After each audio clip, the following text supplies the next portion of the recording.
G'day, Charlie Wynn here from Orchard Coaching.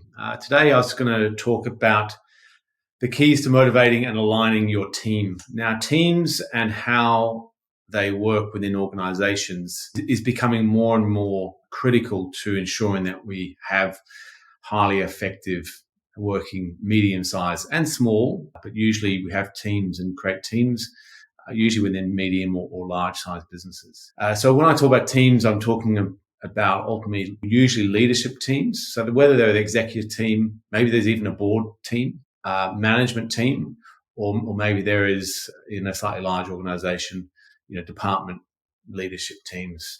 There can be other teams like agile-based teams in technology spaces or not. You don't have to actually have an agile team only in technology.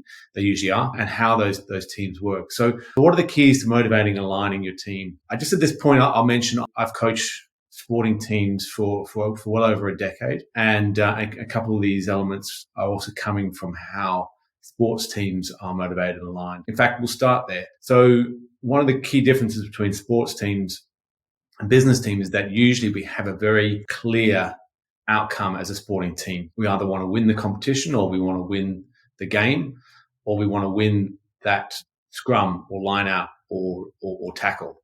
And you get that feedback very, very quickly from that interaction at whichever level that we're talking about. And that is one of the key differences and one of the key areas that a business team usually needs to improve on.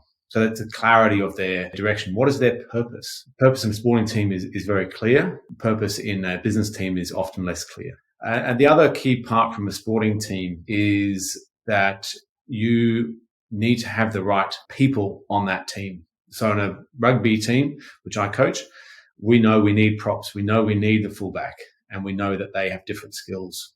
And it's the same in a business team. Do you have the people with the right skills and the right mixture of those skills and the right capacity to actually be able to do what that team needs to ultimately do? Now, in fact, I'll keep going with the analogy. So real team is the other key element of a business team. And that is knowing exactly who's in and who's out of the team. Now, in a sporting context, that's really well not who actually walks on the field at the beginning of the game. It's pretty clear whether they're in or out.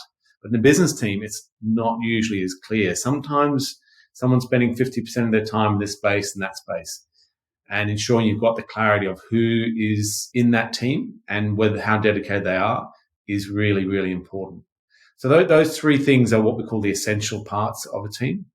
The purpose, that they're a real team, they know who's in and who's out, and that we have the right people. We also work with what we call enablers. We're working through the 6 conditions of team effectiveness, which is a model which we can apply to sporting teams or business teams, but it's just as applicable. So they need to have a sound structure. So that is, in a business context, that is ensuring you have the cadence of interacting with each other. What are the team norms that you expect the team to be applying within their team? And who are they in service to?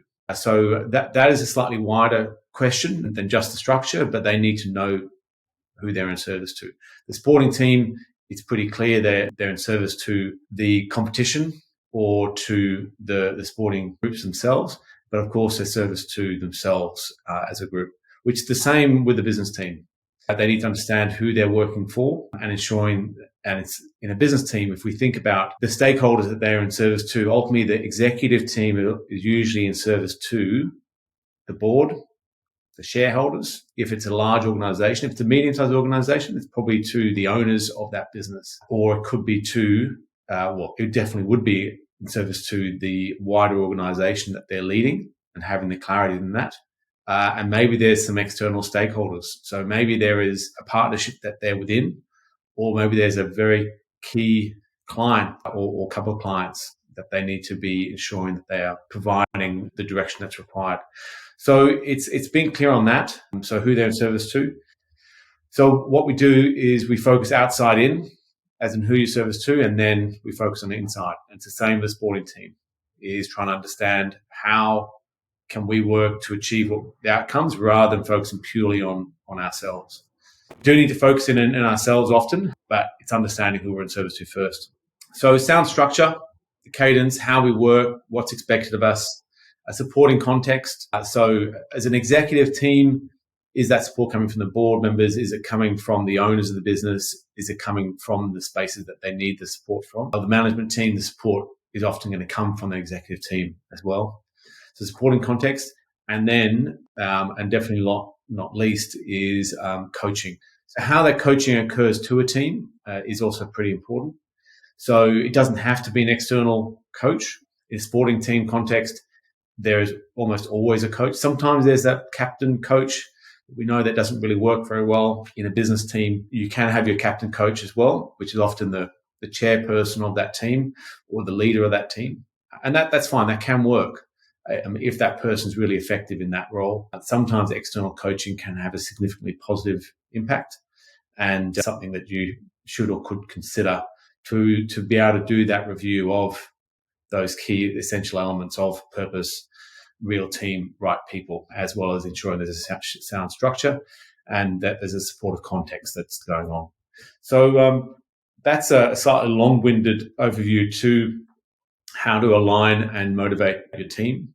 But ultimately, if a team has those elements, those 6 conditions of team effectiveness in place, they will be ready to be high performing. The motivation element is maybe a part we can talk about another time.